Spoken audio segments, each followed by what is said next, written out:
Hello, tea friends. In honor of the 2025 Taiwan Bowl Tea Festival, we wanted to make one final video to share some exciting news. We are going to be carrying some bowls by one of Taiwan's most famous potters, Tian Chengtai. Tian Chengtai is a world-class potter, and his bowls are all one of a kind. They're wood-fired.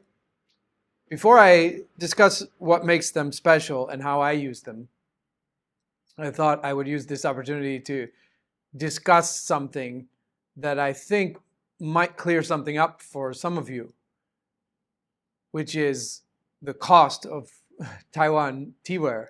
It's a question that we receive sometimes. Why are Chenqinan pots so expensive? Why are Tian Chengtai's bowls so expensive? I know you're going to ask. One of the things that the foreign potters all mentioned to us at this Bowl Tea Festival was how great it is to come to Taiwan, because in Europe or America, a lot of people often question the high prices for their wares and feel like, wow, hundreds of dollars or even thousands of dollars for a bowl, that's crazy.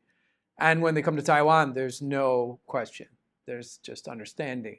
So since we receive such questions ourselves, and since every potter that we discussed this with at the festival also mentioned this aspect of coming to Taiwan, I thought I would just address this elephant in the room for those of you who are confused about this. Yes, some Taiwanese potters have wares that are very expensive, but there are several factors behind that or around that that contextualize it that I think helps that make sense for Westerners who don't understand those high prices.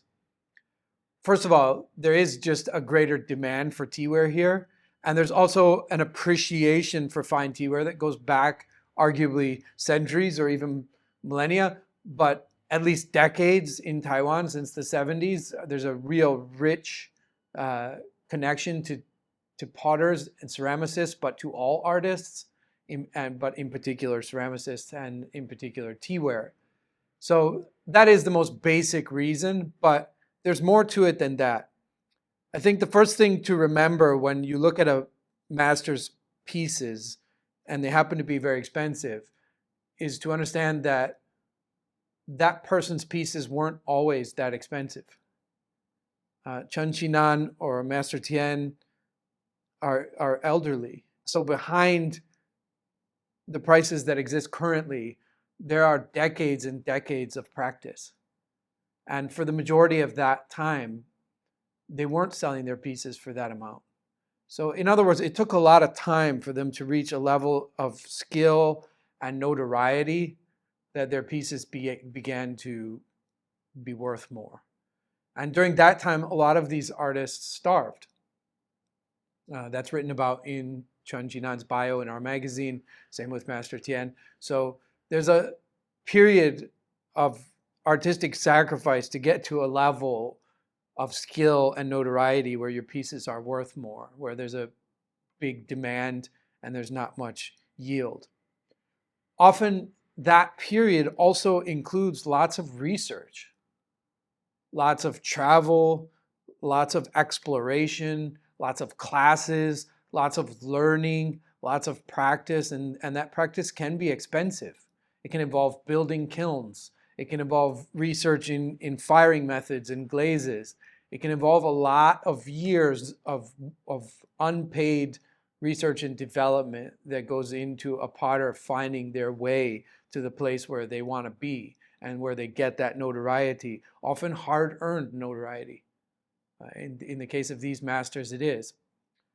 And then also, even then, if you go to Chenqinan's studio, there's still so much research going on. There's so many pieces that are misfired, that are experiments in firing techniques or in glazes or in other aspects of ceramics. And so Master Tian wood fires all his bowls, and it might be the bowl that you're looking at for sale could represent one out of dozens.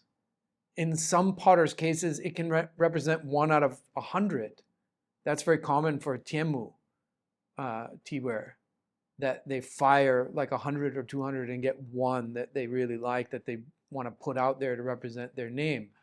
So there is a lot of context that goes into this, but ultimately it comes from a market, a demand here in Taiwan for pieces by famous artists, by collectors and tea lovers. So there's more tea lovers, there's more collectors, there's more of them that are appreciating this type of ceramic work, and that allows artists and ceramicists to have this path towards a hard-earned success, often at the end of their life, something that we really also want to support as tea lovers.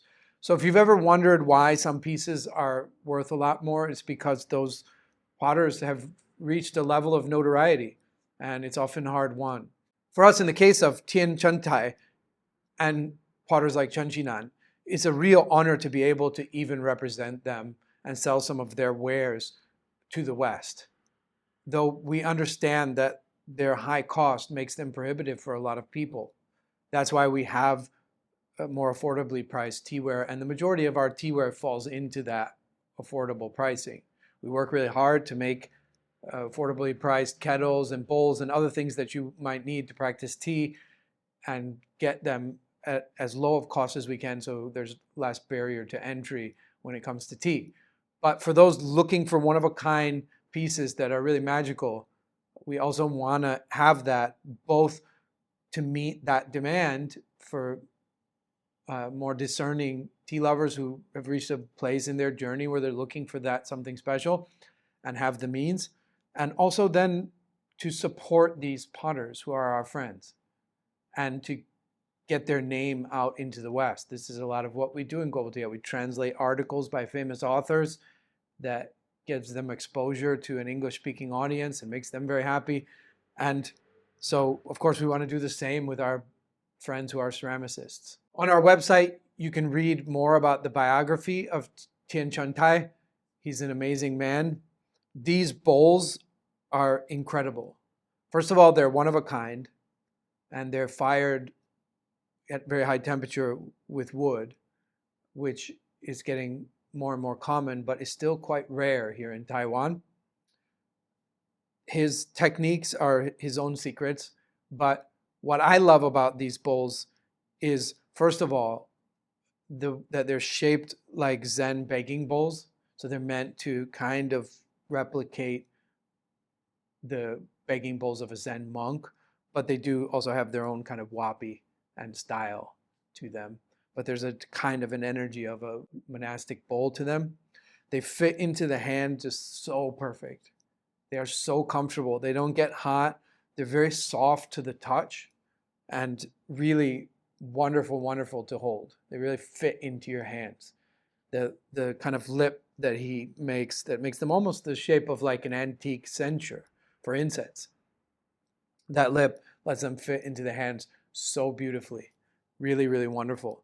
And then something to do with the high temperature and the wood firing make these bowls have a really beautiful effect on the water for leaves in a bowl tea. In fact, of any ceramics that I've used aside from I Ching, these have the greatest impact on the softness and brightness of the water. They make the water very soft, very bright, very open, which is all things that I'm looking for in tea. So they do really enhance and improve the experience of drinking leaves in a bowl tea. The benefits of leaves in a bowl tea, of course, are that the leaves and water are united, and that the leaves are not hidden in a pot, so we can watch them unfold and control the steeping time and temperature ourselves based on how quickly we drink. And so it makes the tea kind of really like naked before us, really right there. We're a part of it, directly connected to it. And that takes us to the mountain where it came from, to all the sentiments we have about that mountain if we've visited there. Every time I drink tea, it takes me right there. For me, these aren't bowls that I would use in a ceremony to share tea with others. There are several reasons for that. Number one, that would be very expensive to have several of these bowls. But even if I had the means, which I don't, I like our ceremony and our tradition where we use uniform bowls. So our bowls are all uniform in shape and color and size, so that everybody, the host and all the guests, is drinking from the same bowl, which to me symbolizes that though we can afford to each have our own bowl, which is more hygienic, we're all drinking from the same bowl. And if you want to extend that metaphor, we're drinking from the same bowl as all the tea lovers who have drunk from bowls all the way into the past to the first bowl drunk by Shannon, and with all those tea lovers in the future who have yet to drink from bowls. If you want to extend that nice sentiment outward, it would be nice to do so. So when I serve ceremonial tea to others, I like to use a uniform set of bowls. So I only use Master Tian's bowls when I'm drinking alone, just one. And so then you only need one, and it doesn't matter that it's unique. That makes it even better. So that's the way that I use them. Each of his bowls comes in a really beautiful box signed by him. And his daughter paints the bowl on the lid, which is really cool. So you get a little painting of your bowl on the lid, which is really amazing.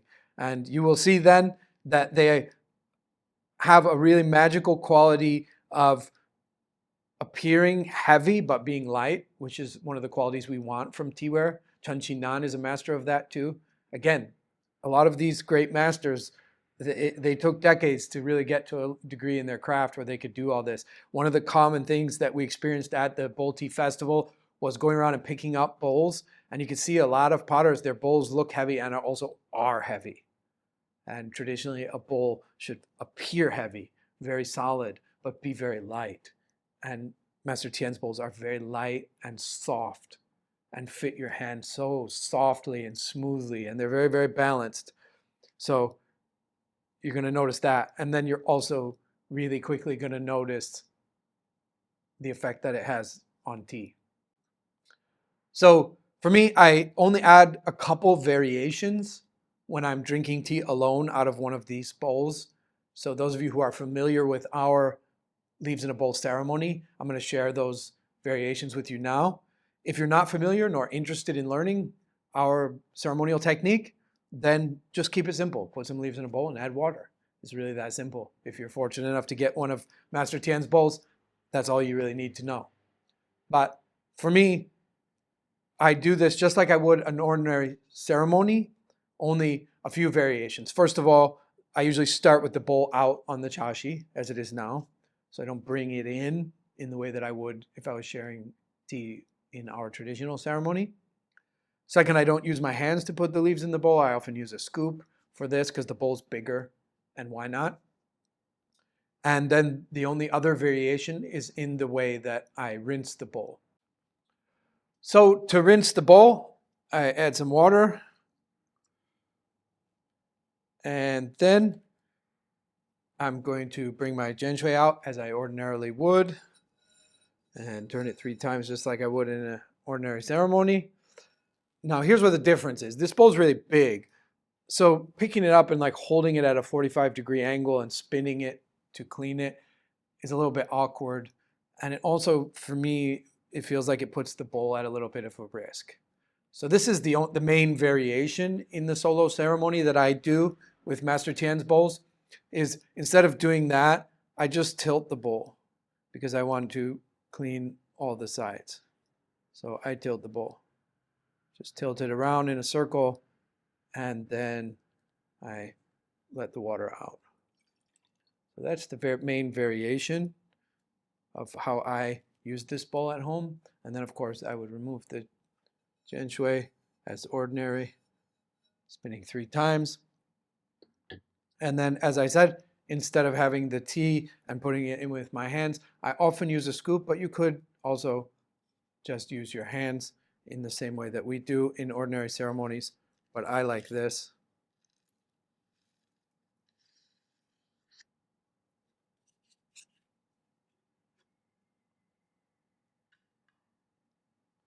And then add water.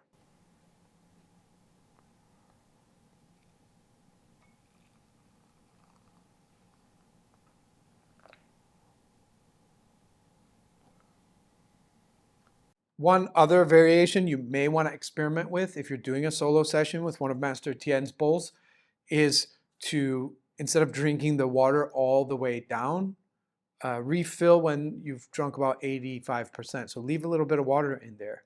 It actually has a really amazing effect in its interaction with the ceramics and the softness and brightness and openness of the tea liquor. So you might want to experiment with that. You don't have to do that, but that's a really beautiful thing to do. So that's how I use this bowl on my own when I drink solo tea with this bowl by Master Tian. For those of you that can afford one, these will be up on the website soon. We're very honored to be carrying his pieces. They're limited and each is one of a kind. And if you have the means, I highly recommend this experience. It is absolutely wonderful. And if you are someone who drinks a lot of solo leaves in a bowl tea, you're going to be blown away and it might change your life as it has changed mine. I love Master Tian. You can read more about him in a future issue of Global Tiat, and we will also have some of his bio up on the artisanal page where we will be selling these bowls. So whether you can afford one of Master Tian's amazing bowls or you're drinking from a more simple bowl, I wish you all the best and I hope your tea's delicious. This concludes our video series of coverage from the 2025 Taiwan Bowl Tea Festival. I hope that when the next one comes around, more of you can come and we can have a big representation of Global Tea Hut here, maybe plan some extracurricular activities and drink some awesome tea together. If I don't see you there, I hope to see you somewhere down the road where we can share some wonderful leaves in a bowl tea together.